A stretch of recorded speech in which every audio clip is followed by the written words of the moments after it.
Welcome to the Counselling Tutor Podcast, the must-listen-to podcast for students of counselling and psychotherapy.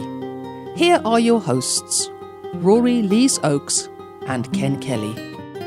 Hello and welcome to episode 20 of the Counselling Tutor Podcast with me, Rory Lees-Oakes. And with me is the man of many T-shirts, Mr. Ken Kelly. I have to say, Ken, you have a different T-shirt on every single week we do this episode. You love your T-shirts. It's great to be here, and I specifically chose this T-shirt this morning because I think this is a really good T-shirt for radio. You've heard people that have been told they have a face for radio. I have T-shirts for radio. So I'm wearing this, and I'd love to hear all of your comments listening to this of what you think of my T-shirt on the Facebook page. And we've got to stop messing around because we've got a serious show, haven't we, Rory? We have, Ken. Absolutely action-packed today. We're going to be kicking off by speaking about quite a controversial subject in counselling and psychotherapy, and that is the receiving of gifts from clients. We're going to be moving on to theory with Rory, and a really popular topic and one that is covered again and again. And if you're studying counselling psychotherapy, you're covering this topic, that's for sure. And it is Maslow and the hierarchy of needs. Then we're going to be looking at person-centered business. And today in person-centered business, it's what do you do when a client gets in contact with you? If they leave a telephone message or if they send an email to engage in your service, what's the next step that you take? So we're going to be looking at that in person-centered business. And then we've got a great topic to end off with. We're going to be speaking about placements because we're coming to that time of year, especially our level 4s, second year. You're going to be either putting your toes into placement if you're in second year level 4, or you're about to put your toes into placement. So we'll be running over some of the pros, the cons, some of Rory's best tips on finding placements, what's to say at interviews. It's a great topic and really timeous at the moment. Of course, if you're not there on your journey at the moment, listen anyway, because there's some really good stuff there. And of course, hopefully one day you will be in the position where you're going to be going into placement. But right back to the beginning, speaking of gifts, have you ever had any gifts, Rory? I have, Ken. And Ken knows what gifts I've had because we were talking about this in the preamble before we hit the record button. The only gifts I've ever received is a big bag of toilet rolls. And this was a lot of years ago. I had a client who just cried and cried and cried through sessions. She went through tissue after tissue after tissue. And right at the end, she came in with this big bag. She said, "These are for you." And I said, "Oh, thank you very much." And I have to say, I was a student then, and I'm thinking, "Oh no, dealing with gifts." So my heart started to beat a bit. And I opened it up, and it was literally a bumper bag of toilet rolls. And she said, "Maybe if you had these, it would have been a bit easier because I could have gone through them with less guilt." So Wow. yeah, so I've received a bag of toilet rolls, Ken. It's interesting. Just before you kind of move on to that, because I know we're going to be talking about the ethics of receiving a gift, but I think that's a really thoughtful gift. You know, when we spoke in the preamble, and it was a loaded question. Come on, Rory, what gifts have you had? Because I know that you mentioned toilet rolls, and I thought that there's a bit of a giggle there, but it's not. It's really serious to that person and pertinent to their journey that they shed a lot of tears. And I think that's the thing about when a gift is given. It's given from a very specific place in the client's heart related to the journey that they've had with you, you know. And I know when we study, we talk about the receiving of gifts and what are the ethics around that. Should we, oh no, we can't accept the gift. And I wonder what message it might have sent to that client who gave you the toilet rolls because of the tears that he or she had cried in their journey, had you said, "No, take this away." Well, you know, I'll put them in the lavatory, something like that.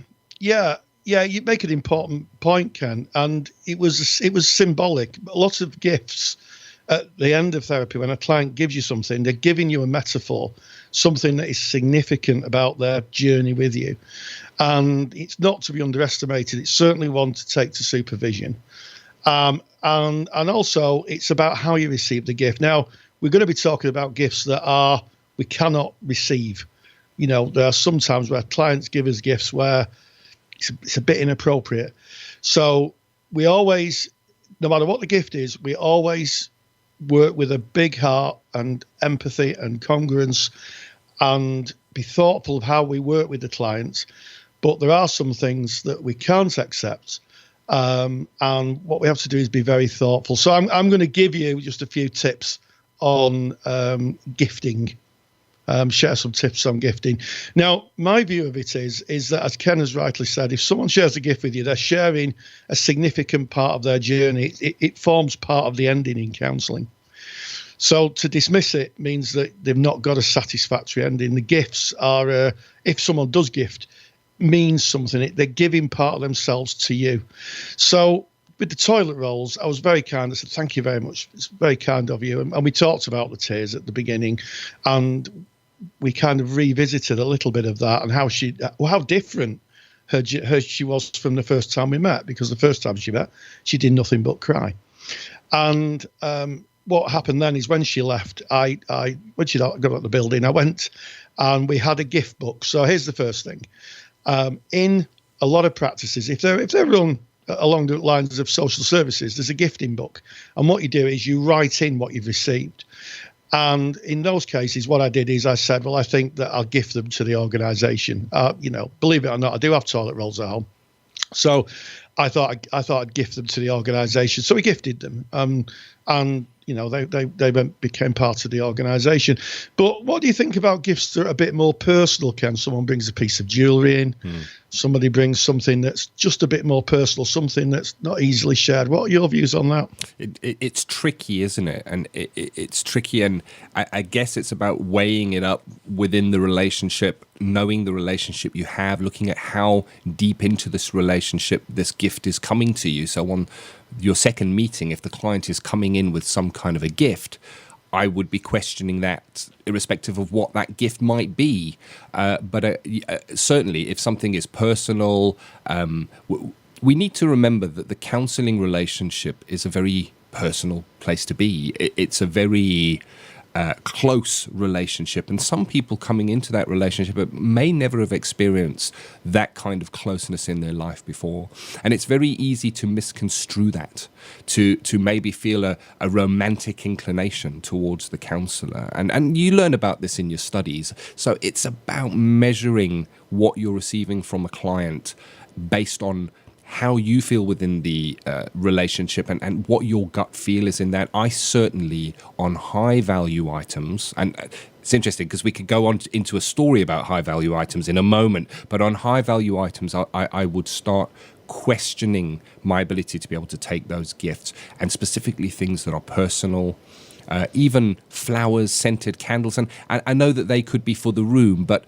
as a male receiving them, I don't know. And I guess I would think about it and speak to colleagues and definitely go to supervision when that came up. And this is what these preambles are about. It's about getting the thoughts thinking and about getting you thinking, because you listening to this, it's your practice. It's going to be your client giving you these gifts. What are you going to do? And I guess preparing makes us forewarned so that we're not taken by surprise. Absolutely, Ken. And just a couple of things. Money, an absolute no-no. So if someone offers you money, very politely and thoughtfully turn it down. If they insist and you don't hurt the client's feelings, because that's the tricky balance, I think, then what I would do is I would accept it, and then I would go and see the practice manager and say, look, she's given me £20. And what practice managers sometimes do, and because they're separated away from the client, is sometimes they'll phone the client up and they'll say, thank you for donating that. Ken has brought this to my attention because it is actually part of our policies. And usually what happens is there's a couple of things. Either they could give it to the client back. If the client doesn't want it, then it goes into the organisation. But let me share a story about perspective, Ken. Perspective. Many years ago, I was sat in a business meeting, because I used to be in business before I became a counsellor, and I got chatting to a guy, and he had a lovely Rolex Submariner watch, and they're eye-bogglingly expensive. And I said, I like your watch. And he said, it was a gift. And I said, a gift? And he said, yes. And I said, I gave you a Rolex watch. And he said, the Sultan of Brunei. And I said, what, personally? He said, well, not quite. He worked for the Sultan of Brunei. Not quite sure what he did, but he worked for the Sultan of Brunei. And at the end of his term working over in the Brunei state, Sultan of Brunei's personal assistant would come literally with a big box full of hugely eye-wateringly expensive watches and give them out. And he got a Rolex wristwatch. And I said, well, that's really generous of him. And he laughed out loud and he said, do you know how much the Sultan of Brunei is worth? I had no idea. He said, billions. He said, it's the equivalent of me giving you a chewing gum in terms of cost. And it's like, he said, it's very kind of him. He said, we don't want to knock the Sultan of Brunei. He didn't have to give, a Rolex watch to everybody. But he said, it made me think about scale. So again, if you get someone who's clearly poor offers you their car, there's a difficulty there. But if you get someone who offers you a gift and, they're obviously quite wealthy, then you need to think about, well, is it appropriate for me to have it? My view is I'm not very comfortable with gifting, to be honest. And if I get a gift when I've worked in agencies, I've passed them on. And as a student, you really have to. But it's an interesting thought about scale, and I know you were going to kind of comment about that as well, Ken. It was exactly that, and I was gonna egg you on to share the Rolex story with us, because it puts a perspective on that. And I just want to go back to money for a second. I agree with you 100% that money is a no-no, and anything that has a monetary value, high monetary value, like timeshare, go and stay in my timeshare for a week, or any of those kind of things, you need to be really careful and think to yourself, what might this look like if this was looked at by a third party who didn't understand and was looking at it from an outside perspective? What would happen if a complaint was laid and then the gift was brought up in that? And it's to ask yourself those questions. And similarly to yourself, Rory, I remember specifically when studying and when we looked at this, I decided, the safest way for me, I will not accept gifts. I will make it very clear. I will outline it in my contract and say I don't accept gifts. And when I went into private practice, I didn't put that in my contract, and I don't know, maybe I forgot. And then I've had a number of gifts, from cards to little books where the client will put an inscription there. I've had a DVD of a client that believed that their journey kind of was reflected in this DVD, and we shared something special that was given to me. And I changed my perspective slightly in that when the client, and it's back, I guess, to the toilet roll story, when the client is giving something, they're giving part of their self, and we're accepting that client, we're accepting the whole of them, and it's very precious for them, and they've put some thought into that before giving it. So I accept it graciously as it is given, graciously, but always with the helicopter, as you call it, Rory. You're there in the room with the client, but above the relationship within the room, there's the helicopter, the professional counsellor who's looking down on this with the one eye going and evaluating the situation. And it's for you to decide. You're listening to this, it's your practice. How do you feel about gifting? Get together with your group at your learning institution and get this question going, get this topic going. It's a hotly debated topic. And of course, join in the conversation and let's take it further on our Facebook group. And you can find that counsellingtutor.com is our mother site. And there's a little tab on there, Facebook. Click on that and you can join Facebook, or go to Facebook and just put in Counselling Tutor. Come and join in the conversation and let's talk about gifting. So our gift to you today is that topic of gifting, and I know you've got a great gift, Rory. You're going to be giving the gift of Maslow and his hierarchy of needs, something we all cover in our theory. So without any further ado, let's dive straight in to Theory with Rory. Counselling Theory with Rory Lees Oakes. Over the last few days, I've been watching the Paralympics. As a Brit, I'm of course enormously proud of what our athletes have achieved. A total of 147 medals, 64 of those gold. Sitting watching the events, it struck me to perform at that level was probably as much psychological preparedness as it was physical conditioning. Through the years, many theorists have tried to capture the psychology of human motivation. One, however, stands out, not just for the elegant structure of the theory, a pyramid, but because his ideas seemingly fit into most areas of human, emotional and psychological development. The name of this theorist? Abraham Maslow, a psychologist who first published his ideas in a publication named the Psychological Review in 1949. This is better known as Maslow's hierarchy of needs, one of the best known and most taught psychological theories in human development. I suspect that part of the theory's popularity is because it's presented in the shape of a pyramid. At the wide base are the essential needs to survive. As those needs are met, we can proceed further up the triangle. But perhaps the greatest idea that Maslow puts forward is far from being a theory of behaviour that we may see in animals. He emphasised a wide range of human needs, such as physiological, cognitive, emotional and spiritual. The idea of addressing human needs and growth in such a wide-ranging way gives credence to his idea of self-actualization, basically being all you can be. Maslow presented his theories as a triangle.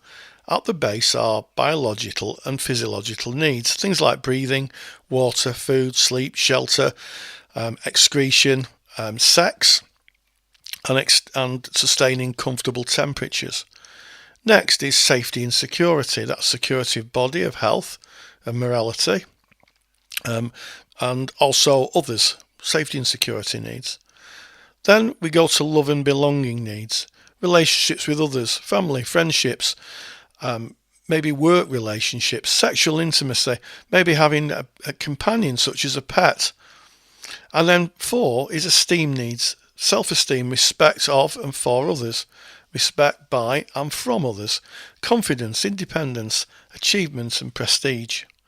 Maslow described these as lower motivations, or what he would call deficiency motivations or demotivations. They are described as a type of motivation that operates on the lower levels of the hierarchy of needs. As we move towards the top of the triangle, Maslow described the higher functions as meta-motivation. This is what motivates and impels an individual towards self-actualization and excellence. Meta-motivation is distinct from motivation operating in the lower needs, and it only emerges after the lower needs are satisfied. These are cognitive needs, knowledge, reason and meaning.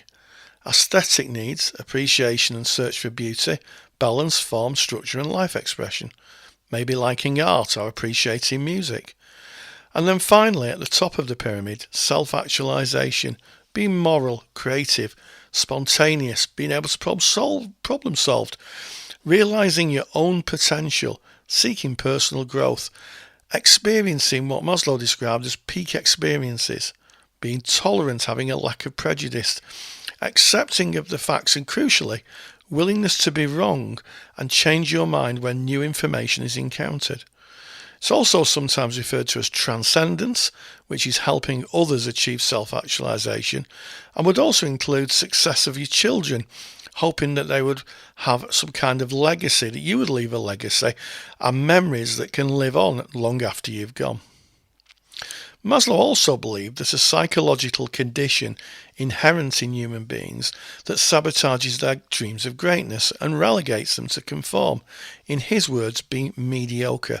He called this condition the Jonah complex, a reference to a biblical character named Jonah who attempted to flee the fate God had in store for him. A quote from Maslow's book, The Farther Reaches of Human Nature, published in 1971, outlines this idea by stating, "We fear our highest possibilities. We are generally afraid to become that which we glimpse in our most perfect moments, under the most perfect of conditions, under the conditions of greatness and courage. We enjoy and even thrill to godlike possibilities. We see ourselves in such peak moments, and yet we simultaneously shiver with weakness, awe and fear before the very same possibilities." Which brings us back to where we started, the Paralympics. Maslow believed that some people who reach self-actualization achieve peak experiences, which he described as the moments of highest happiness and fulfillment in his 1964 book, Religions, Values and Peak Experiences. How would I describe a peak experience? Well, look at the face of Paralympic cyclist, gold medal winner and fellow Mancunian Sarah Storey as she came in to finish 3.5 minutes before her nearest competitor. I suspect that smile transmits a feeling of huge accomplishment from someone who has literally become the very best they can be, and that is a peak experience. Thank you, Rory. Again, illuminating, eye-opening, and great for those assignments. And it doesn't matter what modality you study, the hierarchy of needs kind of sits there and kind of underpins anything. And to see this in action, you just need to look to any natural disaster across the world. You know, it doesn't matter what level a person is at. When there is a natural disaster, people are clamoring for shelter and food and water and the basics, and their status and all that they were just becomes out of mind. It goes back. It really does just go back down that hierarchy of needs. And the same is true within our relationships, within our counselling relationships. And of course, it's got that close parallel to the person-centred approach to counselling, with the organismic moving through the, well, I mean, Rogers took it, I guess, from Maslow, but it just does, it's got such a broad appeal.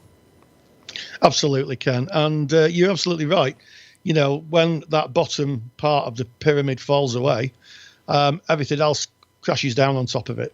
You know, if you haven't got air to breathe, then it doesn't matter if you're driving a Ferrari, effectively. Yeah. Or, you're a luminary in some form of business. If you haven't got air to breathe, the whole pyramid just drops. But there are, as I said, there are some criticisms, but it's still a rock solid theory, and one that's used in a lot of modalities. So I guess we're moving now on to person-centered business. And today I wanted to look at something that has been a pet peeve for me. So what it is part of my student journey was I needed to get my own private counselling as part of the deal, and the awarding body needed a certain amount of hours. So I looked around and I contacted a number of counsellors that I found online, that I found through counselling listing sites. And I was really surprised at the response that I got and how they communicated their services back, or how they didn't even get back to me. And I wondered how that might feel for a vulnerable client reaching out to a counsellor and maybe sending an email about it. I just see them as being in a really difficult place when maybe sending that email and to not hear anything back. Wow, it really surprised me. So I decided today to look at, what do you do when a client gets in touch? And that's what we're going to look at in Person-Centered Business. Person-Centered Business with Kenneth Kelly. Imagine for just a moment a client where they might be when they reach out to look for a counsellor.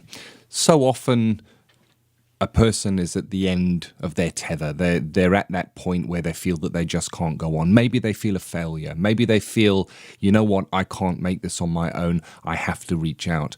And I would imagine that very often the process of picking up a phone or sending an email to make contact with a counsellor, with a psychotherapist, brings with it a lot of resistance. And I guess it takes a lot of courage for the person to do that. It doesn't come easy. I guess that's the message in there. So for them to reach out, to put that hand into the darkness, to reach out to another human being and say, I need help, and then for the response on that to be nothing. Silence, where that person is not even recognized. For me, that is a great tragedy. And what I'm talking about today in Person-Centered Business is the way that we communicate with our clients once they get in touch with us. So I'm going to be covering two main areas today. The one is email and the other one is telephone, because I guess that's probably the most common routes to contacting us that we're going to find in practice. But this goes beyond private practice. It goes into all practice. So agency, doesn't matter where you're working. It's the same principles that come into play here. So we'll start off with email. So it's very easy when you setting yourself up in practice and you're putting your details out to put an email address, because if you go and put a listing on a counselling listing site where you kind of can be searched for and found by clients in a certain area, one of the questions they're going to ask is, what is your email address?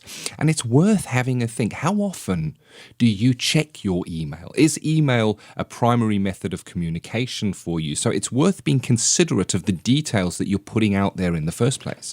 So if you are putting an email address out, that needs to be an email address address that is serviced, an email address that you look at maybe on a daily basis. Because when somebody has sent you that email, that contact, that, hey, I'm looking to speak to somebody, you're going to want to recognize that and get back to them as soon as possible. So I just wanted to stick with emails just for a moment and look at how we might give that feeling that we're getting back and we're hearing that person first straight away. The first thing we can look at is called an autoresponder. Now, an autoresponder basically means that your email address is set up in such a way that as an email address comes into you, an automatic email is sent out. Now, we need to be pretty careful with what kind of message we might put in the automatic email that is sent out. But it could be something quite generic like, hi, I noticed that you sent me an email. I've received your email. I will be looking over that, and I most certainly will be getting back to you within, and maybe you can put a time period in that. Now, what that autoresponder does is it gives the person who is reaching out, that client that is searching for somebody, they instantly know they've been heard. They instantly feel that there's somebody out there who recognizes them and where they're at. And they can feel, okay, somebody has heard me and somebody will be getting back to me. So autoresponder software, some mail providers, I think Outlook, you can actually set it up to send out an automated message. Just be really careful that you are still checking your email. It's no good sending out a message saying somebody will get in contact with you within the next 24 hours or 48 hours and then they still hear nothing, because that again is letting that client down. Maybe you want to look a little bit more advanced than Outlook. You can look to something like MailChimp. MailChimp is a free email autoresponder provider, and you can set yourself up with an account that when somebody contacts you, an automatic email will be sent out. And you can have a series of automatic emails should you wish. I don't know that would be appropriate for counseling, but certainly that is one of the services that MailChimp offer. And there is another one. It is a paid service. It is called Aweber. And Aweber is, I think, $19 per calendar month last time I looked. And they're a pretty robust autoresponder system. And you're also able to bring customization into your emails as well, in terms of having a really professional signature. Maybe you want to put your picture in your email. And I guess by putting a picture in your email, the client can see who you are, and it gives them a feeling of who is getting back to them. So let's say that we've gone through the process of having an autoresponder, something that's been sent to the client to say, hey, I hear you and I will be getting back to you. You then have a look at your email, because you're checking that on a regular basis because your email address is out there and you know that clients potentially will be contacting you on that. What is it that we write back to a client? What is it we write in those early days? Well, sometimes when a client is contacting you, they may choose to give a little bit of the narrative, a little bit of the story of what it is that they're struggling with. And if that is the case, what is very, very helpful is to just reflect back that you've heard that. Just a basic reflection that you use in your counseling skills. So if they have come with you saying, you know, I'm going through a terrible breakup in my life at the moment, and I feel that I can't go on, this is really, really dark, and I just wanted to speak to somebody about it, you might reflect back. It sounds like a really heavy time for you. You've got the breakup going on and you're reaching out, and I acknowledge your courage in sending that email, and I would welcome the opportunity to meet with you. So you're not giving any guidance, advice, which we don't as counselors anyway, but you're not going into the material. You're just saying, hey, I hear you and I hear the weight of the material that you're bringing. So in your mail that you might be sending out, you would be suggesting what your availability is, what area you are based in, so that you're kind of geographically placing yourself. They may have found you in a listing and you may be many miles away from them. I've noticed with the counselling listings and the directories in the UK, you can put in a postcode or an area and you can get listings that actually come 10, 15, 20 miles out of that area. So be quite specific in where you are at and how they can take this forward should they wish to. So you kind of batting the ball back to them saying, hey, I have heard you. This is my availability. This is how I work. This is my pricing. If you should wish to get in touch, this is how you would do it. And you give them the instructions to be able to take that further. The main message there is that they get a reply. And again, I go back to when I was a student and I was looking for to do my therapeutic hours that I needed to do for my awarding body. I contacted a number of counsellors, and I was truly surprised at how many of them didn't bother to get back to me, and we're talking many, many, many years later, and I still haven't heard from them. Just no reply at all. And I think that is so sad in what we do. So the other way that a client potentially may choose to contact us is via telephone, and that can be via a text message, but more often it may be a actual telephone call. I certainly have had text messages, and when I receive a text message, I would do the same as I would do with an email, in kind of just get back to them via text, via their chosen communication method, saying, I hear you, and I would try and get that into an email conversation or a telephone conversation, because text messages, by their very nature, are very short little bites of information. So I do try to move the potential client from a text to a telephone call or an email. So I'm going to focus more on telephone. Once again, we've got to be in the frame of reference of that client when they pick up that phone. It could have taken immense courage for them to pick it up and dial those numbers. If they get no answer, how might that leave them? And it may well be you're in practice. You can't answer the phone at that time. You're busy with something else. We can't always be there 24/7 available to answer our phones. But if you're not there, is there an opportunity to set up an answer machine? And once again, an answer machine that's going to respectfully acknowledge that the client is calling. Maybe suggest, I'm not available to take your call right now. However, I recognize that you have taken your time to call, and I really would like to speak to you. And I would welcome if you could maybe leave a very short message just with your number that I can phone you back on, or if you prefer I don't phone you back, maybe an email address that I could contact you on. Whatever your preferred method of contact is, after the beep, and I will be happy to get back to you. So at least you're there to catch the client as they've made that first step.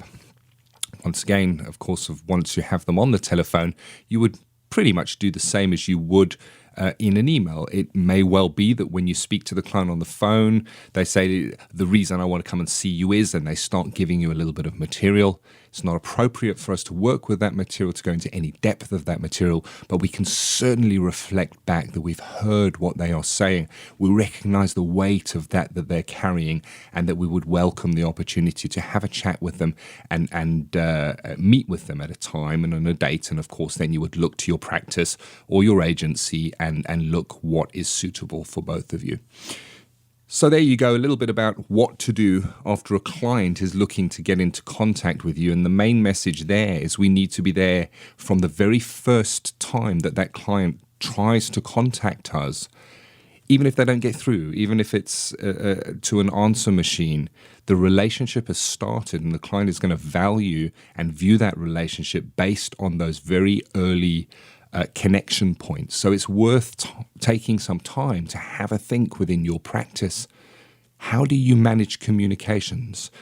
If you are in private practice or you are in placement, how long does it take to get back to somebody? What is the process there? And if it does take a few days, because sometimes it does, has that been stated? Has that been respectfully put over so that the client understands exactly what is on offer and when they might get a call back or when they might receive an email back? So that's something for you to consider in your practice. I hope that has been helpful.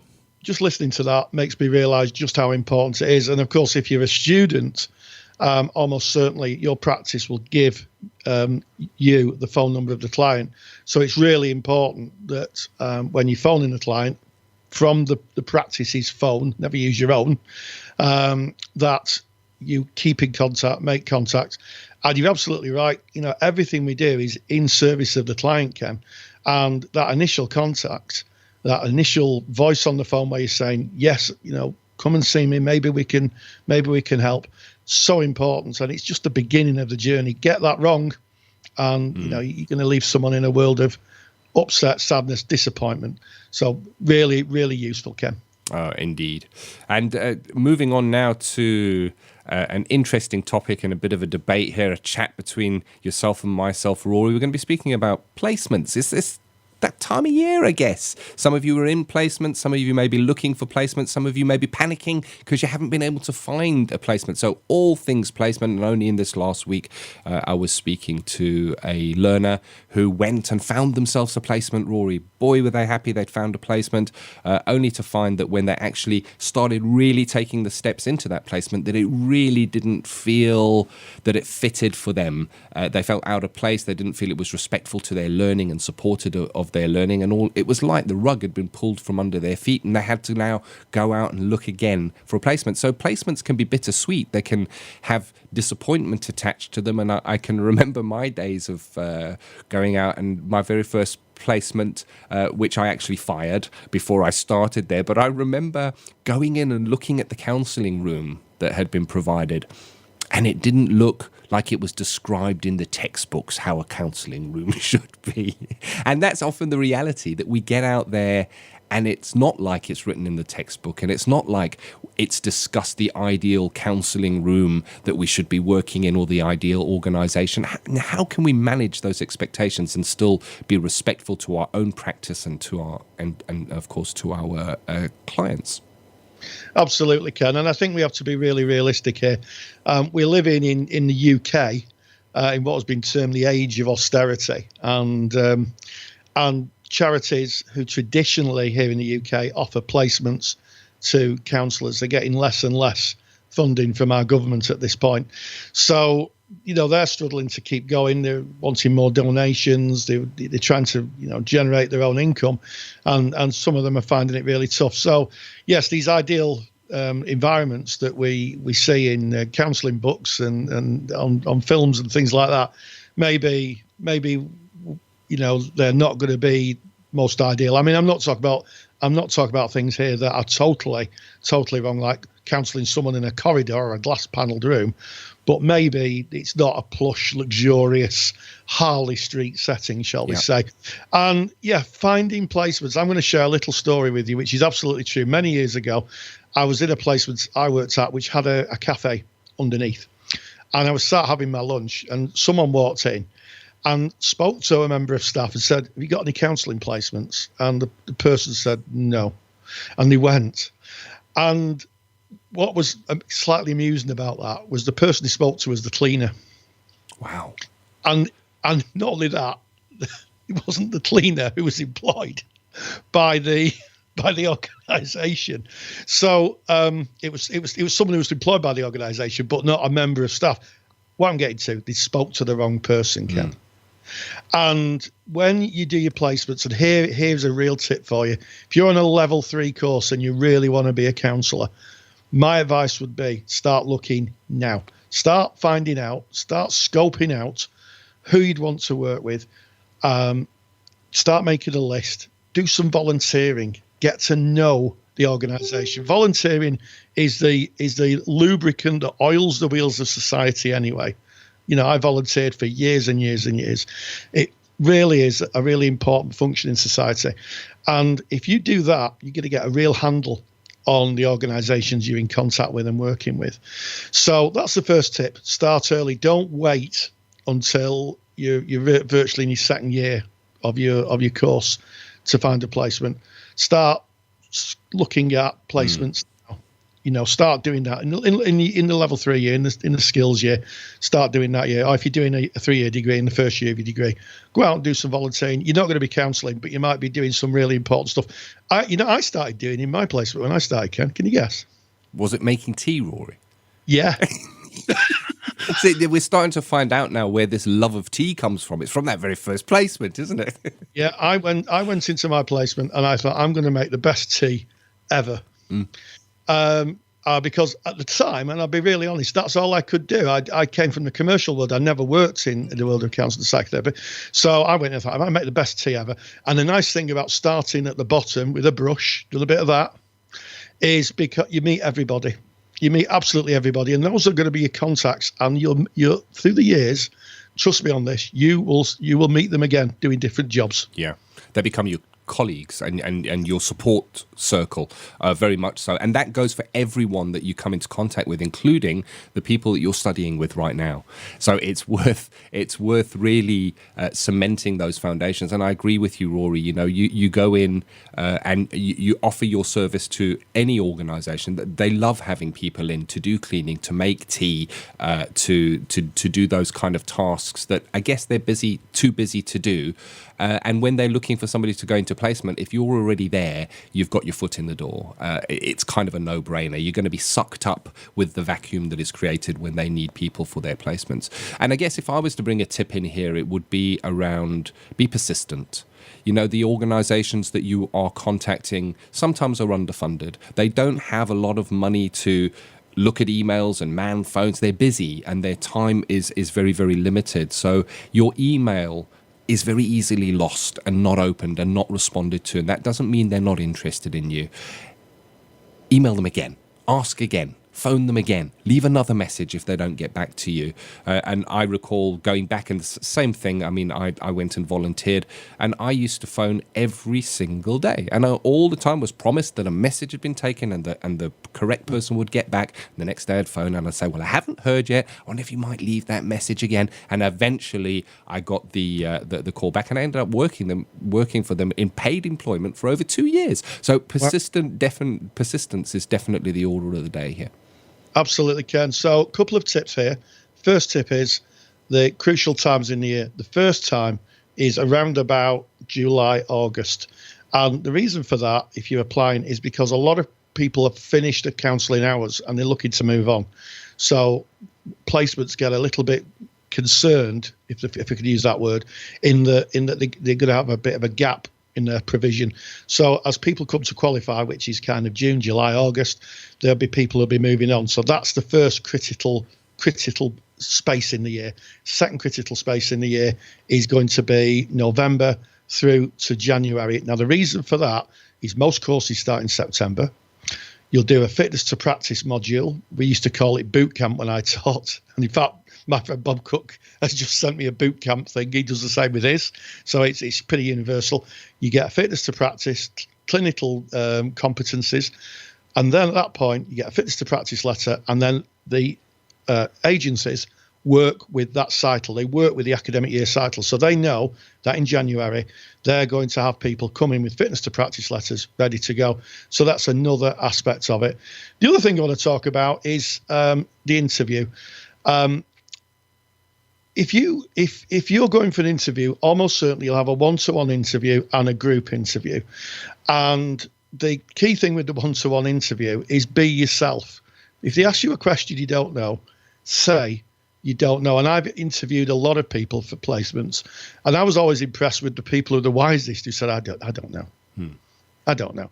As opposed to the people who maybe felt a bit under pressure and kind of invented something, which we both knew at the end when they finished really wasn't what was wanted. And one other critical thing is just have a look at how the workers dress. I've seen people turn up for interviews looking like they're going for a job at a merchant bank. Now, it's horses for courses here. Dress code is the dress code that people wear in the organisation. So have a look at what the dress code is and turn up, because if you turn up, nothing wrong with working for a bank, I have to say, but it can show a kind of a bit of a lack of awareness. Or uniforms. If you're a police officer, or if you turn up wearing a uniform, sometimes that can be a bit of a barrier because they want people to be fairly neutral and fit in with the dress code of the organisation. And there's a psychological element that underpins that as well. And I saw a news article very, very recently in this last week, Rory. So this is really synchronous how this comes in. And it was about being a merchant banker. Funnily enough, that you should mention that. They were saying that people going and interviewing to become bankers are discriminated against depending on their dress. If they're not wearing the right colour shoes, don't go brown shoes, go black shoes. And you have to be wearing an upmarket suit. And because that's what is needed within that sector. And if you're counselling, you're 100% right. Look what other people within that organisation are wearing and try and mirror that. And even if they don't see it it may make a psychological difference and just give you that kind of, I don't know, that little step up. You kind of fit in right from the beginning, as opposed to standing out like a sore thumb if you went in like the merchant banker with the suit and the tie and nobody else is wearing that. Interesting. It's a good tip, that. And there's a whole load of tips that you can get, and you can get them for free. Rory wrote a phenomenal book which has been downloaded thousands of times, I have to say, Rory. I was just looking at the downloads. It's called How to Survive Counselling Training. And there's a whole chapter in getting a placement, including what you should write in your letter if you're approaching placements. And if you want to get that, it's so easy. You go to counsellingtutor.com. And you will find it in the little sidebar on most of the pages right at the top. It says download the How to Survive Counselling Training ebook. If you've already got that ebook, go and revisit it because it's got the chapter on placements there. Loads of tips, including the templates that you can use when reaching out to find a placement. Yeah, absolutely, Ken. And and he's got, as Ken said, out of a letter template, a technique of contacting placements, and a little bit about my observations of being a student many years ago, getting a supervisor, starting with my first client.